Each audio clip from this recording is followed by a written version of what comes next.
Colbert's got new shows from home. Woo! This week on CBS. If you would have told me 2 months ago that I would be speaking on CBS, I would have never guessed. Can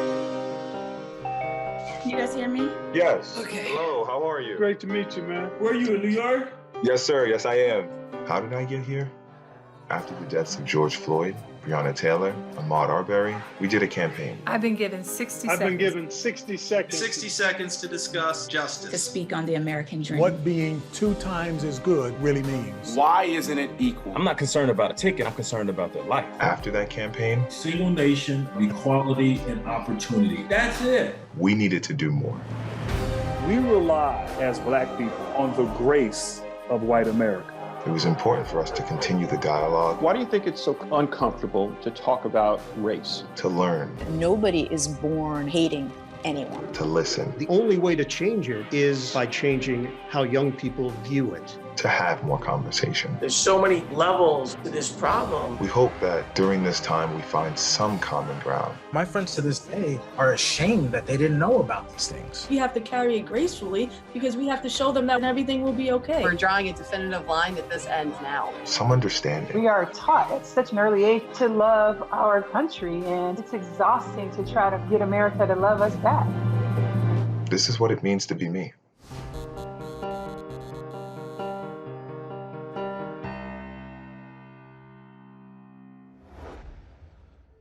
Sports have served as a platform to inspire change. This moment stands alongside many calling for justice, equality, and freedom.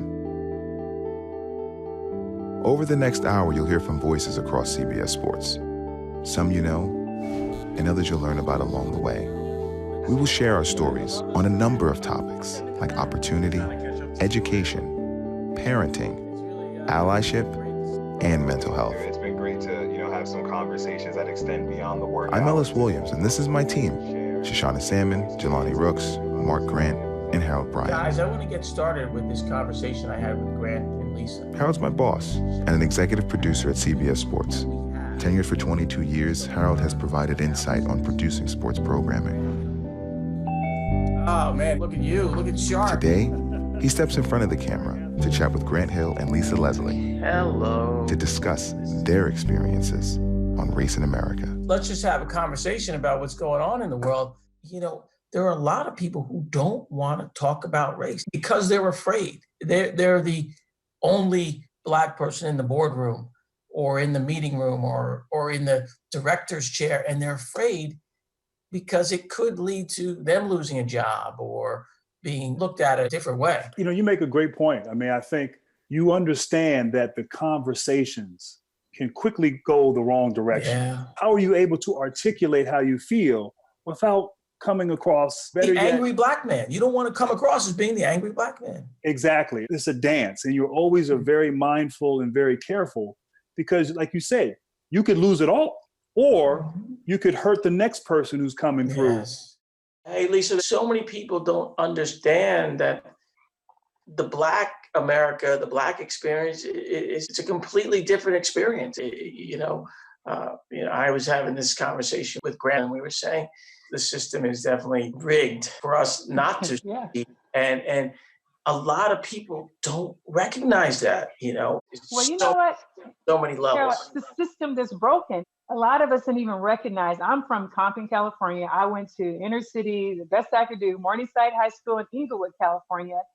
I was, honor roll student all 4 years, 3.8 grade point average. And I'm struggling with the SAT. And I'm like, how is this possible?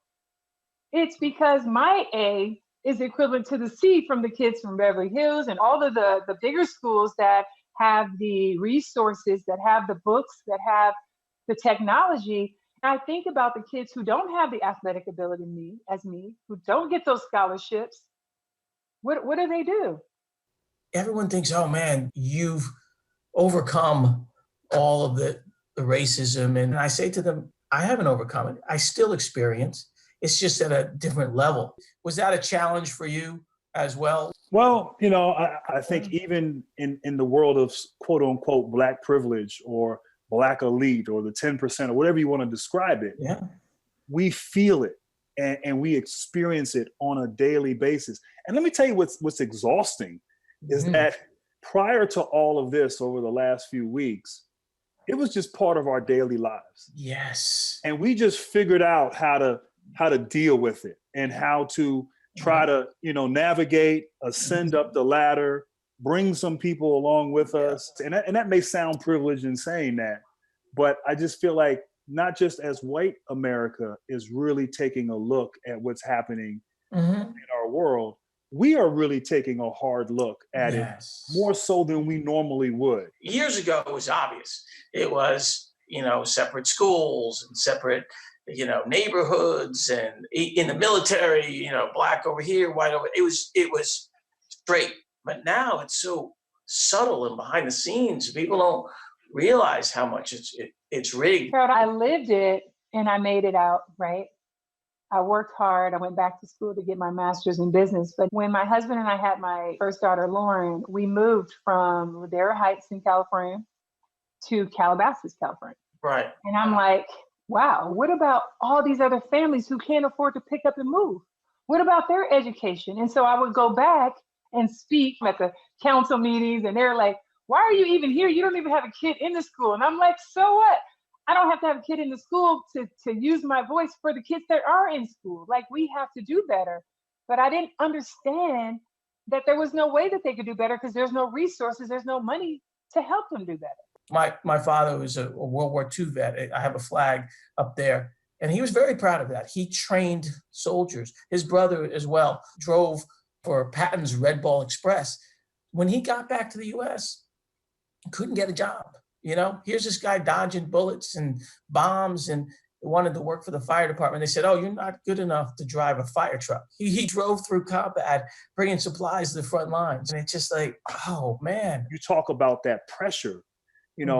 I felt that from my parents of like, you're standing on the shoulders of giants who made sacrifices you have to achieve. And I think we're similar in that in our experiences. I think, you enter in celebrity and that gives a whole different dynamic. But I've had situations where I've been handcuffed, guns on me, rifles. And this was when I was a celebrity. This was when so I could relate to all of these things.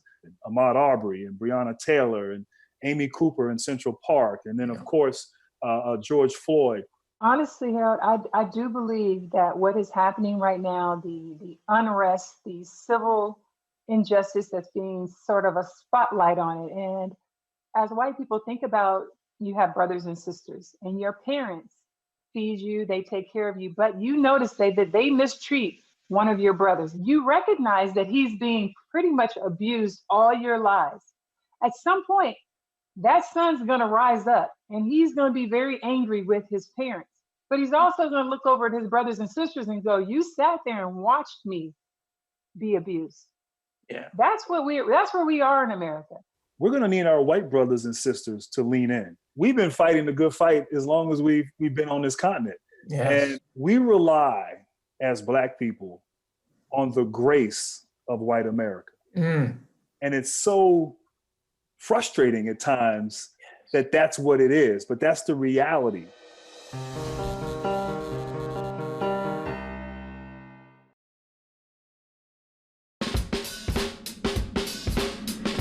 If enjoyment isn't part of the process,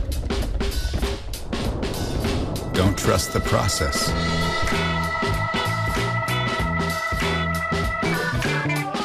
Golf fans, you ready? We are teeing up for a fairway frenzy. Play free this Sunday for $100,000 because the PGA Tour is on. Put down the remote, pick up your phone. Get the DraftKings app and get your shot at $100,000. Golf fans, it's time. 18 holes await, every stroke counts. Ready to find your stride? Play through. Download the DraftKings app. Use the promo code. Play free this Sunday for $100,000. DraftKings, game on. Busted? Original Gorilla Glue, of course. Works indoor, works outdoor. It's weatherproof, it's waterproof. It's versatile and incredibly strong. for the toughest jobs on planet Earth. Non-attorney spokesperson. This is a paid advertisement for legal services sponsored by Nightline Legal. Cases assigned on a random basis to participating law firms. Attention cancer victims who used weed killer products. If you or a loved one used a glyphosate-based weed killer and were diagnosed with non-Hodgkin's lymphoma, call the number on your screen now. You may be entitled to financial compensation. Call now to find out if you qualify. Don't wait. There are time deadlines to file a claim. Call 1-800-478-6016. These are the people who keep the country running. You are all tough. The question is, who is the toughest? Everybody's underestimating me. I'm going to prove them wrong. No matter how bad it seems, just keep fighting. This will test you like never before. Tough as nails. New episode Wednesday, 8/7 Central. Push! And it's an encore episode. Sunday, 8/7 Central on CBS.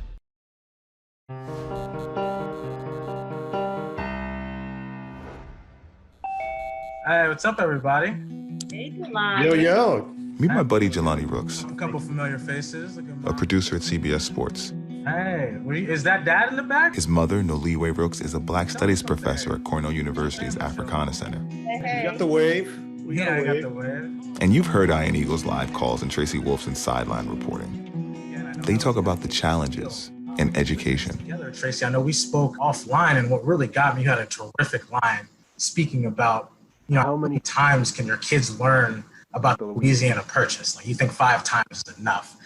Honestly, I mean, the Louisiana Purchase is important, but the fact that they've learned it every single year and they've never really taken what they've learned from that and moved it forward. That's what, really concerns me is my middle son was learning about Rosa Parks and Martin Luther King. Take that to the next level. That's what I really wanted. And then all of a sudden, the protests happen and George Floyd and the talk of racism is brought up once again. And I'm home with my kids and pleading for my school to do some sort of virtual assembly, have some conversations. And there's a whole list of books I've been, looking at and writing down.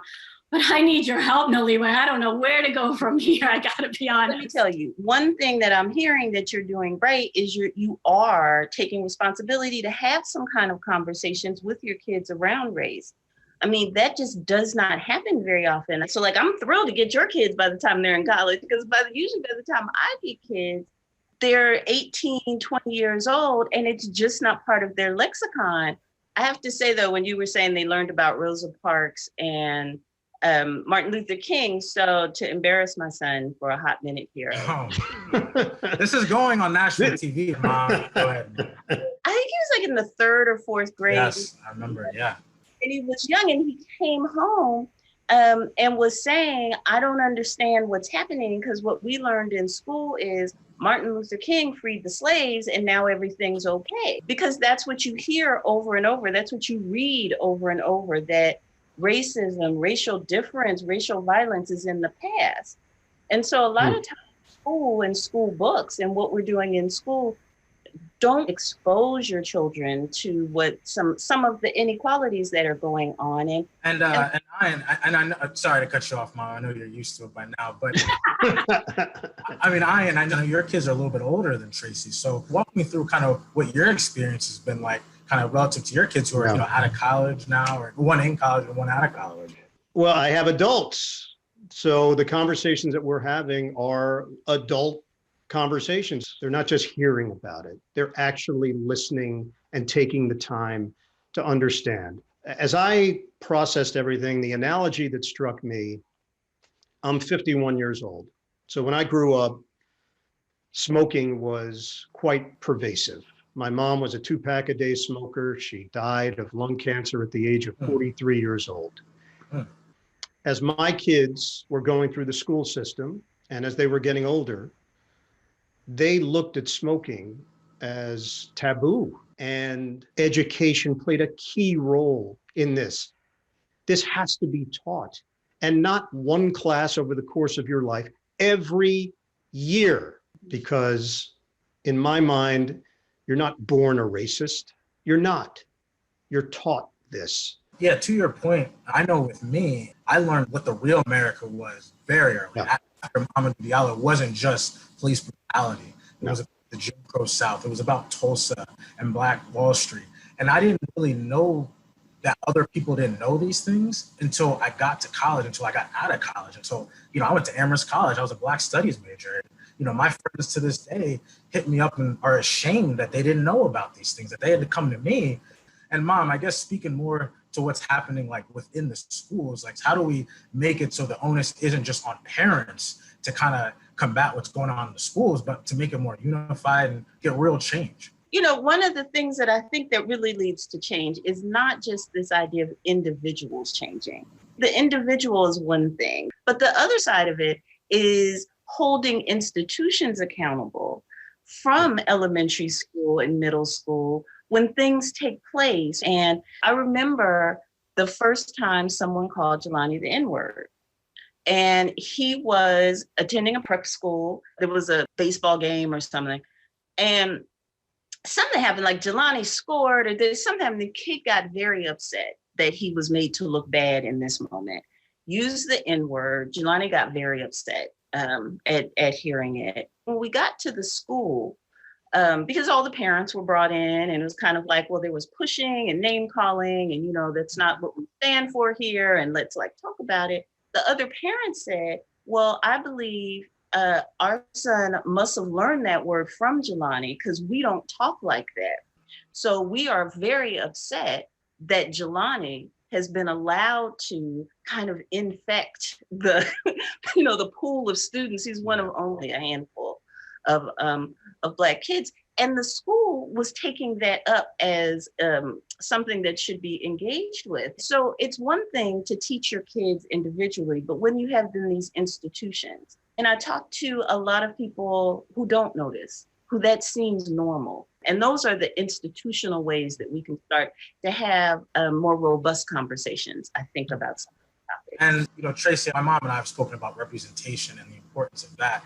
Do you remember having Black teachers, or what the student population was like? I mean, what was your experience? Honestly, I was really almost sheltered in that sense. I did not have any African-American teachers, did not have many Black friends. My kids now go to a school that is very diverse, but does not have a large Black population at all. We have a few families we are friendly with, but it's just a different environment. Yeah, and personal experience plays such a large role as you form opinions in your formative years. What we're teaching them, how we're teaching them. Yes, I had Black teachers. That's normal to me. And that goes a long way in forming your opinions and then passing them down to your kids, and then your kids passing them down to their kids.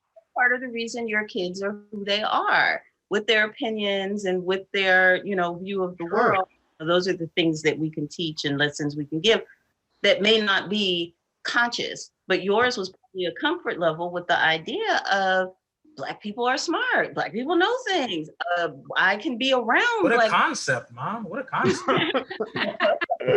Ian, I mean, you've shared the screen with your son before. Oh. So what is going through my mom's head right now? Well, she's embarrassed you a couple times, so that's good. But really, when it comes down to it, whatever she has accomplished in her life, it all pales in comparison when you see your child do well in the world, because she knows everything that led up to this, Jelani, everything.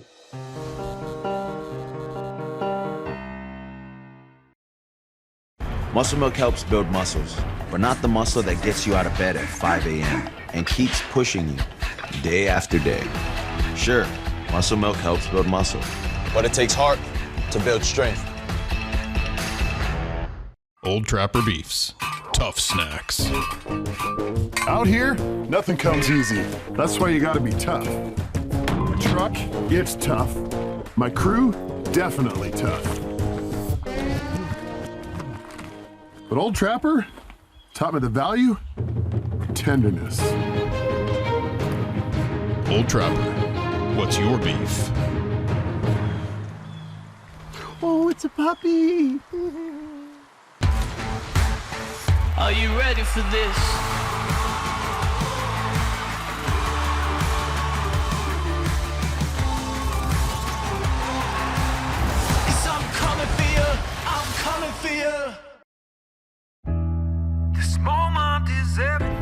we begin with a little bit of optimism? How do we embrace this moment and turn it into real change?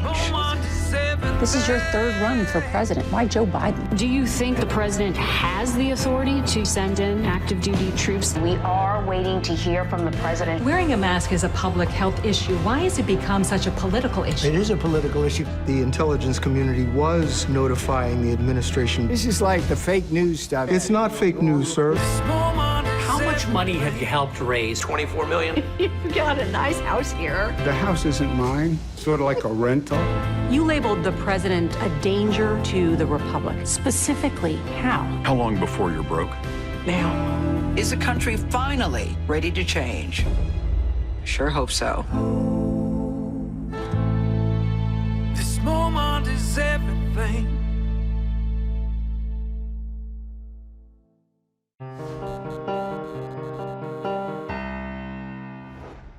You know NFL Today's Nate Burleson and front office executive for the New Orleans Pelicans Swin Cash. They met with Shoshana Salmon, who programs the content you watch. As proud parents, they all discuss the realities they face raising Black children in America. Hello. Hey, what's up? How you doing? How are you, Shoshana? So bear with me because I'm super nervous. You shouldn't be. Love to just see a picture of your son. I didn't even catch his name when you. Oh my goodness. That smile. He's adorable. He's everything.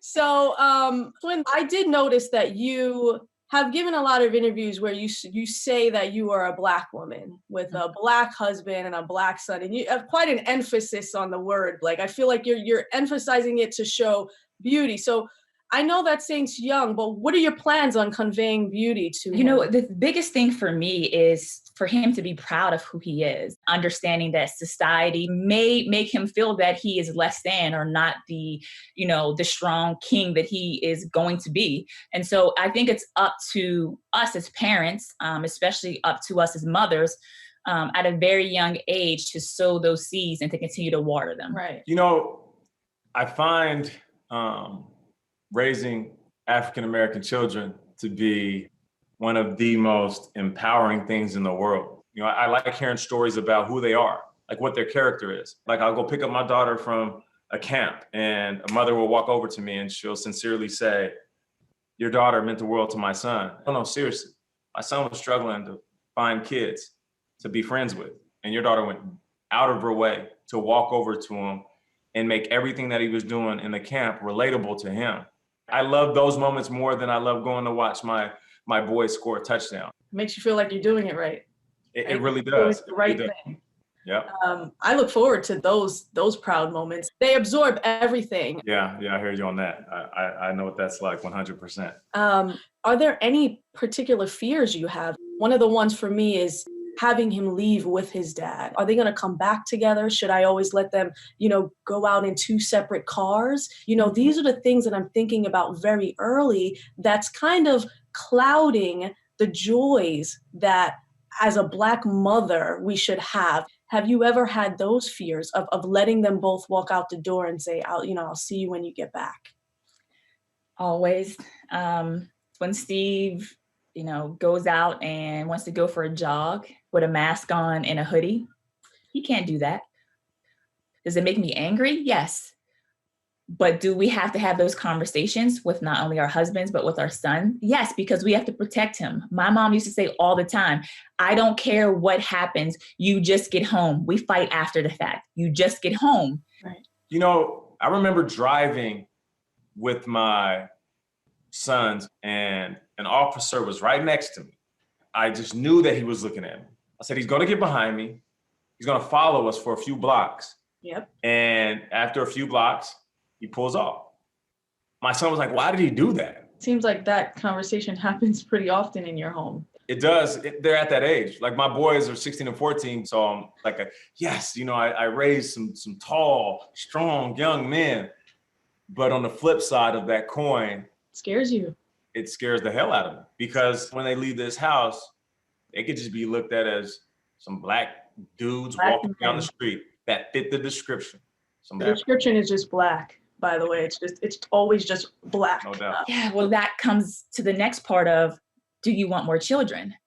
And some people are fearful because having another child, and you see how this society and world is and how they view Black men right now and Black women and what's happening. But my faith is stronger than my fear. I'm actually glad you touched on this because I am one of those people who fear, bringing another child into this world. And I grew up with 6 of us. I don't feel safe bringing another child into this world. And the only way to protect any Black children we bring in to this world is just not to bring them here. It's a very scary thought. Mm-hmm. And so I'm glad you brought that up. Yeah. And Shoshana, you have to do what's right for your family. I think every single person right now, we're all trying to navigate what's best for our families. But it is also up to us as mothers and as parents to protect our children. You recently mentioned how you felt about George Floyd calling out for his mom. And you said, whether you're a mom or not, it should hit you. It should touch you in some way. It should change you.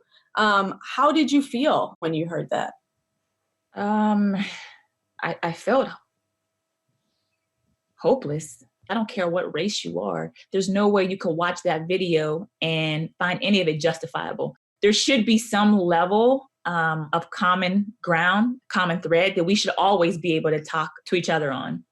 So, Nate, the fact that George Floyd lost his life in Minnesota hits you a little differently. You were drafted in 2003 with the Vikings in Minneapolis. Yeah, I'm forever indebted to Minneapolis. One, because they drafted me, but they also adopted me. You live under this umbrella of athletic privilege, where if you're recognized, we'll let you slide. But what that does is it gives you a profound understanding of how many people they don't let go. What we need to do is also show the underbelly of society in all of these places that we love and pull back the curtain and talk about the uncomfortable things. And I think that's where we're at now. So when do you talk to your children about race? Shoshana, that's the toughest question that I think Black parents have to ask themselves. It is. If your child can understand the reality in which they live, then you have to say something. Talking to friends of mine from different races, and I tell people all the time, we want the same things for our children. We want to have all the joys of just being a family here in America. Yes. The problem is the way our society is structured. I don't have a choice. You don't have a choice. And now we're carrying it for our children, and our children will carry it. So if anything, we have to carry it gracefully because we have to show them that we're going to overcome this and everything will be okay. It makes everything we do as parents 10 times harder. I do agree that we have to move in unison, and that's every race, every culture, every religious background for humanity. The human race has no finish line, so we might as well run together.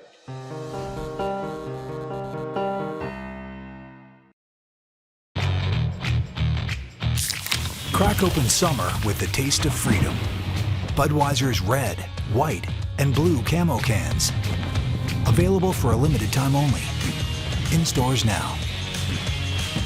Some may wonder how Apartments.com has helped more renters find their place than any other site by digitally upgrading every one of our employees physically. Ooh. Now, everybody at Apartments.com can and does give 110%.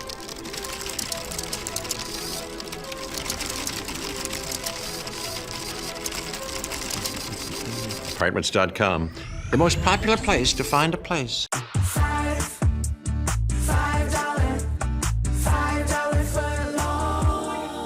Now, only in the Subway app or online. Any footlong is a $5 footlong when you buy 2. Even the new barbecue rib. Subway, eat fresh.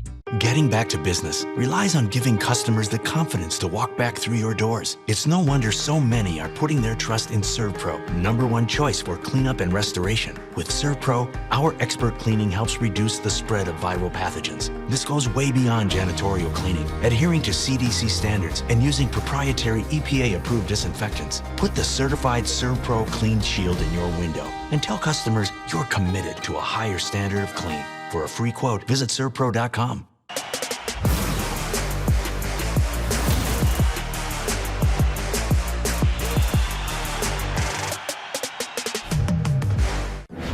These These are the workers we need the most. This competition will push them beyond their limits. Tough as Nails, Encore episode, Sunday on CBS.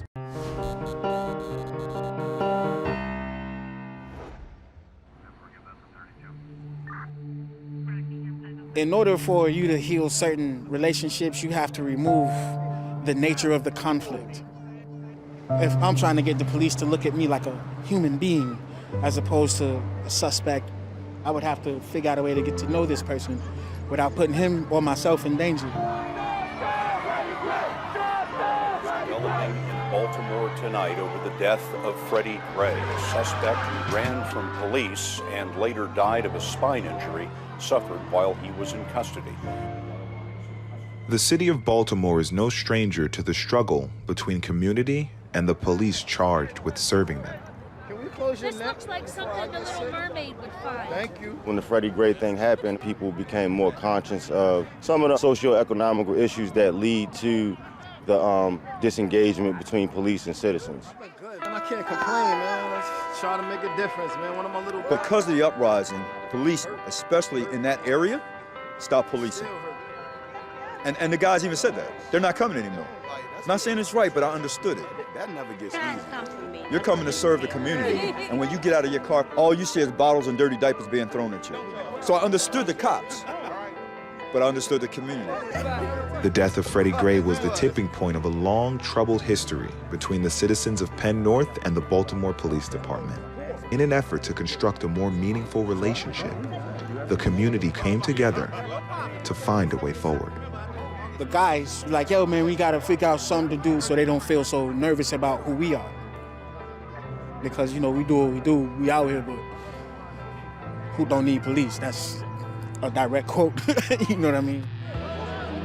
And so it was actually the gang members and some other community people who had records that went to the head of the Community Collaboration Division and said that they wanted to do something to begin to bridge the gap between community and police. There was an individual that came over to me on a playground, and he said, we understand that our police are upset with us, and quite frankly, we're upset with them. But we really want our police back. But we figure if we just hit them and let them hit us, man, we can get this all off our chest and go back to business as usual. He said maybe a flag football game. I thought, wow, how interesting is that? Regardless of what is going on, we get to have one perfect Saturday where we get to see the real Baltimore, regardless of what everybody else got to say. One city, one purpose. Let's go. Since 2015, the Unity Bowl has served as the grounds for competition and community building. Let's go. Baltimore Police versus the people of Penn North. Its purpose, healing. In order for us to have an existence here, it's important to find very simple solutions. So, in a lot of cases, you'll see exchanges on the field where, you know, this dude is playing wide receiver and the strong safety is the same sergeant in his district, and they do this all day long. But in this case, no one's going to jail. I don't have to hate you at the end of this. My future's not critically altered. This is the bridge, right? This allows us to walk over to each other's neighborhoods, walk over into each other's mindset, right? Because at the end of the day, we've got a dialogue, man. We've got a dialogue. So as a hustler, I can now share with you why I hustle. I wasn't born to hustle, man. There's no opportunities for me, so I gotta get in these streets, man, to bring food home. I gotta get this hustle. So now, as a police officer, I've got an obligation, if I'm really to protect and serve, I gotta serve this cat. And that means I gotta help him reinvent himself. And if you got a heart to really serve, not just protect, because that just means locking folk up, then you figure out a way to serve even them. Because at the end of the day, it makes my job easier. If that's one less dude I gotta worry about running around the street selling drugs, man, I feel good. I feel like I've done my job. You know, they do talk and they have conversations, and the Monday following the game, we meet them back here and have resources for jobs, if they need help finding housing, anything that we can do to just help them get to the next step in life. It really set the tone for what the next chapter of Baltimore is supposed to look like, and police accountability. I like it, I like it, I like it, I like it, I like it. Obviously, the game can't solve everything. But for this one moment, they'll break bread and join forces with one goal in mind: the future. The goal was to fix those bridges, change the relationships. And it starts with people willing to take a chance. It erases all of the negative narratives. It builds trust. It fixes and heals people. So if we go all the way back to the exchange between Freddie Gray and the officer he did not know, they had a one-sided relationship. Now, these officers and the officers they know don't have one-sided relationships with the same people that they have to police. That is what is important to me. I'm trying to protect my friends and my children and whoever else it comes with. This is the power that you can take within your own neighborhood. Unity Bowl is a team effort, and when we're focusing on the youth, that's what everybody can agree with. So even though we have our disagreements as adults, the fact that the youth are able to see this perpetuate year in and year out, they're going to be a different thinking citizen. You know, we're going to be able to pass the torch on to them. One city, one purpose.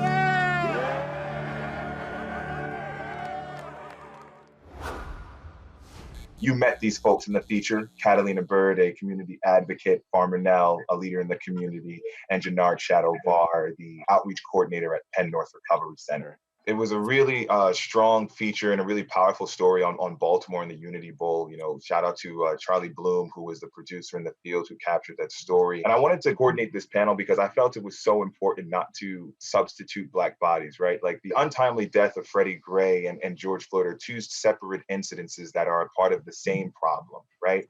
And I think it's so powerful that the folks in Baltimore said, this is how we want our police to engage with us. And I wanted to go right to you, Shadow. What were those conversations like in the early inception of just trying to figure out what that looked like from a collaborative standpoint?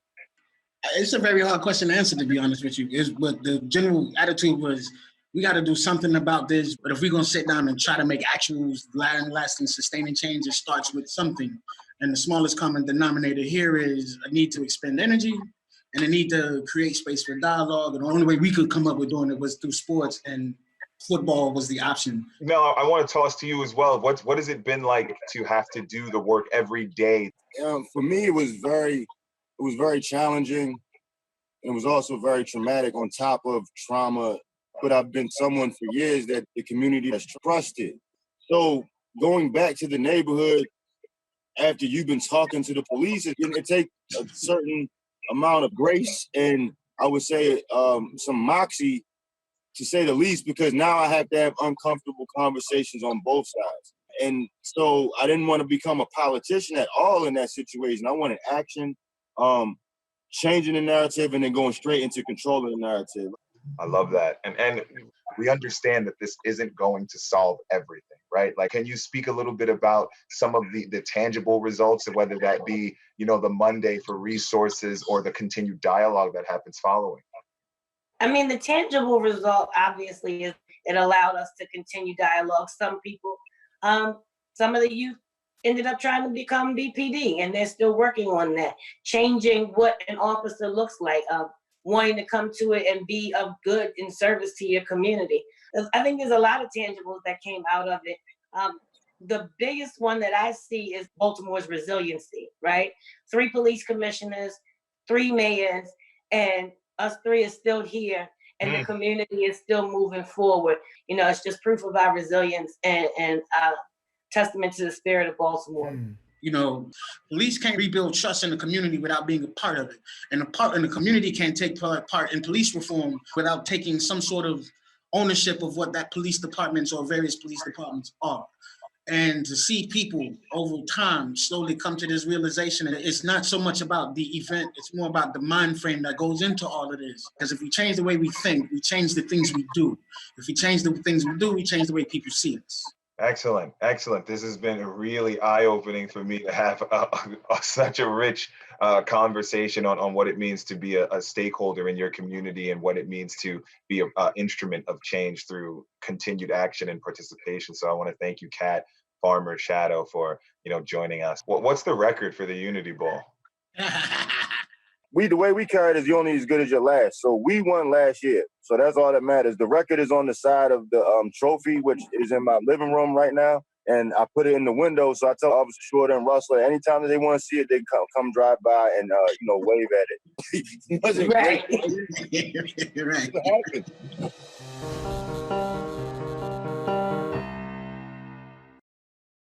With 25 grams of protein and 0 sugar, Muscle Milk helps build muscles.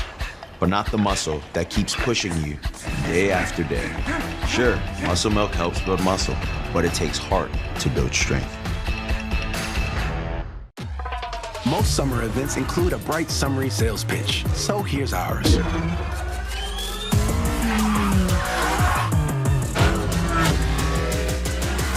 Any questions?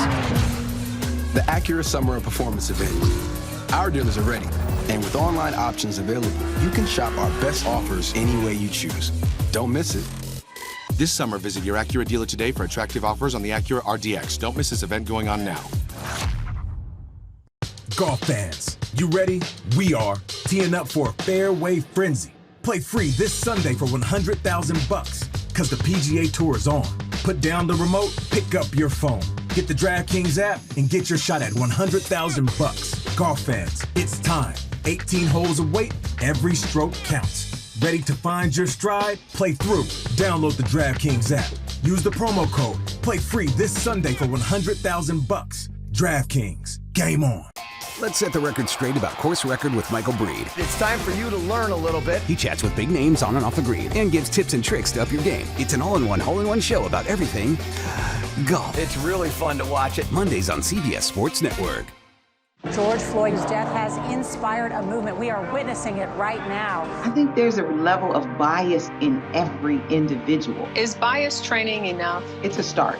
We have to talk to people, listen. What do you think history teaches us about this moment we're in? This is a time for us not to rest. Why is it important, do you guys think, to come out? If we just stayed home, nothing would change. What do you hope comes from this? This is what's coming from it, and the change is here.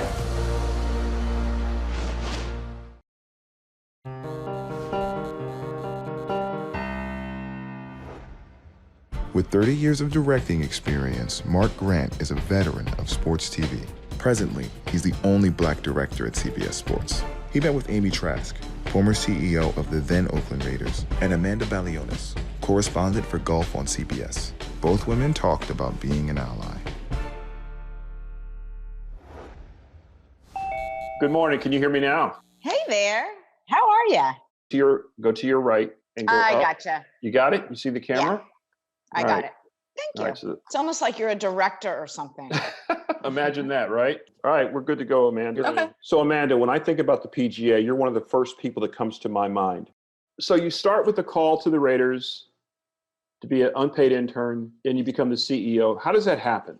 I called the organization, said that I would like to be an intern, and they said, come on down, and was there for almost 30 years. Yeah. There were definitely people in the organization who made it absolutely clear that they didn't want me in the organization. But the gentleman for whom I worked, Al Davis, was in every regard an ally. I mean, look, this was a man who refused to play games in parts of the country where all the players were not permitted to stay in the same hotel. Wow. Decades before others thought to do that. You get to meet all the players and interview the players. So let's pull the curtain back and tell me, what are they saying about what's going on in America right now? Just through texting with guys that I'm friends with, I think there's a lot of golfers out there that understand that they came from a great sense of privilege. And I think what white privilege means is that you've never had to struggle because of your skin color. It doesn't mean that you haven't struggled or you haven't worked hard. It just means that you haven't had to work twice as hard because of your skin color. 100%. So I think there's a lot of room in golf for change. And I think for that to happen, we all have to be aware, and we all now have to be a part of an active solution. I'm not trying to make this about me because I'm supposed to be interviewing you, but I do want to share my life with you. A friend of mine who lives around the corner from me, we're Facebook friends.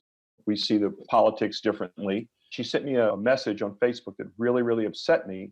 And so my reply to her was, have you ever gone into a store and they follow you around the store, or what it's like to go to a restaurant, they put you in the back of the restaurant to seat you and all that?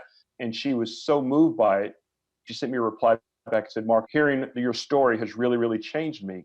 And she ended up coordinating a march in our neighborhood for diversity, for Black Lives Matter and all that. And she got the whole community together. That's beautiful, Mark. That one conversation changed possibly an entire neighborhood, and that all the people they touch in their lives, who they then called and said, "You'll never believe what I just did today." I wanted to unfriend her so badly because she upset me so bad. But sometimes you just give somebody a chance. You could have unfriended her, as you said. Amy, I wanted to so bad. I But bet you something did. told me not to. Sometimes we have to discuss uncomfortable things in order to find solutions. And that's what you did with her. I think all you can do is try to give your perspective and try to educate, but they have to be open-minded too. And the second part of that's also not really your job to educate white people, right? I totally agree. So in terms of being an ally as it relates to Black Lives Matter, describe your allyship. Listen, I do feel like it's helpful for me to be this blonde, white, Jewish girl. I think I'm probably talking to a group of people who maybe have never talked about racism. I posted about, this isn't a political issue, this is a human issue. And the amount of vitriol and anger that I got back, really, it knocked me on my butt. Oh my. And my first thought was, man, if I can't handle this for 2 days, imagine what Black people have been dealing with for their entire lives. Yep. Well, let's start with Al Davis on that. This is someone who hired a girl, and I say girl because I was young. You were a girl then. I was. The topic of women in sports wasn't a topic back then. So when he hired Tom and hired me and hired Art, he was doing these things decades before others thought to even have a conversation about it. To think of not doing for others what he did for me strikes me as the most disrespectful thing that I could do. I hear you. I've got some allies in my life. And one of my allies was my college roommate when I went to LSU. He was a white guy. One night I was in our apartment sleep, and my friend had some African pictures on the wall. And his friends came in and said, "What are those N-word pictures doing on the wall?" Oh. And I heard it. I was laying down, but I heard it. And my roommate kicked him out of the house and said, "Get out," and was very, very upset about it. And from that point on, this is my roommate who became my best man in my wedding. And that was one of the defining moments in our relationship, is when he did that. It just made me feel like I really had somebody who would stick up for me. That was powerful. The fact that he did that was tremendous. And I'm trying right now not to. That goes back to what we talked. Thank you. It's okay. When those moments occur, I don't want to be the person who said, "I wish I said this." No, do it. Yeah. Let people know, I want to be your ally. I do take it as my responsibility to not just say I'm an ally, but actually be an ally. And something that I really took from the Me Too movement is there's always going to be sexism in this world, right? There's always going to be racism in this world. But we have to make that voice smaller, and we have to make it unacceptable to be voicing that opinion. Otherwise, what are we doing here?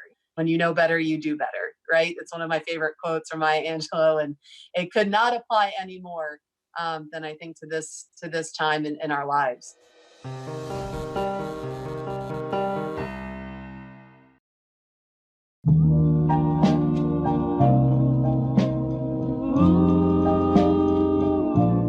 You look like a flower, each and every way. Busted? Original Gorilla Glue, of course. Works indoor, works outdoor. It's weatherproof, it's waterproof. It's versatile and incredibly strong for the toughest jobs on planet Earth. When was the last time you really looked out the window? What do you see? The awakening of the rising sun, or light dancing across the mountaintops? Look for a moment longer and you'll see beauties all around us.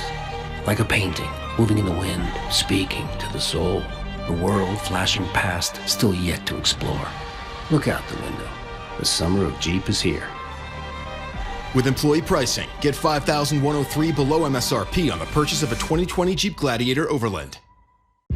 12 hardworking Americans. Focus, breathe. Redefining what it means to be tough. I have my family in the back of my mind. No pain, no gain. Tough as nails. New episode Wednesday, 8/7 Central, and it's an encore episode. Sunday, 8, 7 Central on CBS.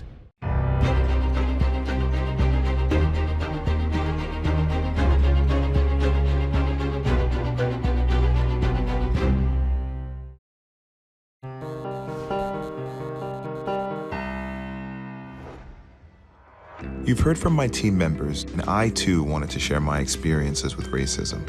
It took a physical and mental toll on me that I still grapple with today. I spoke with Brandon Marshall, a major advocate for mental health. The former NFLer and regular analyst on Showtime's Inside the NFL gave me a lot of insight.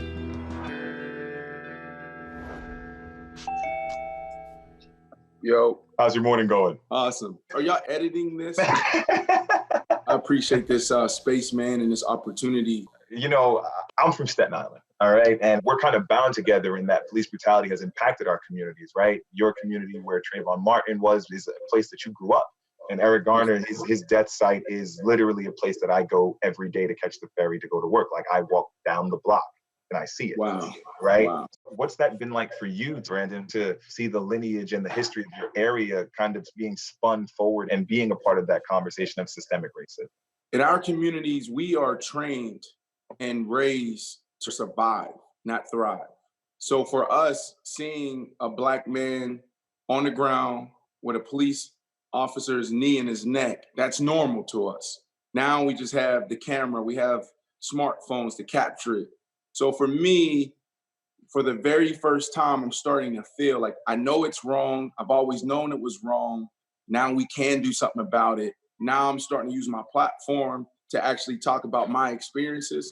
So if we really want change, you know, we have to not only just talk about it, we have to do something. So I feel like I'm feeling now for the very first time, even when Kaepernick took a knee back in 2016, 2017, it was just like, I get it, but now I'm back to football.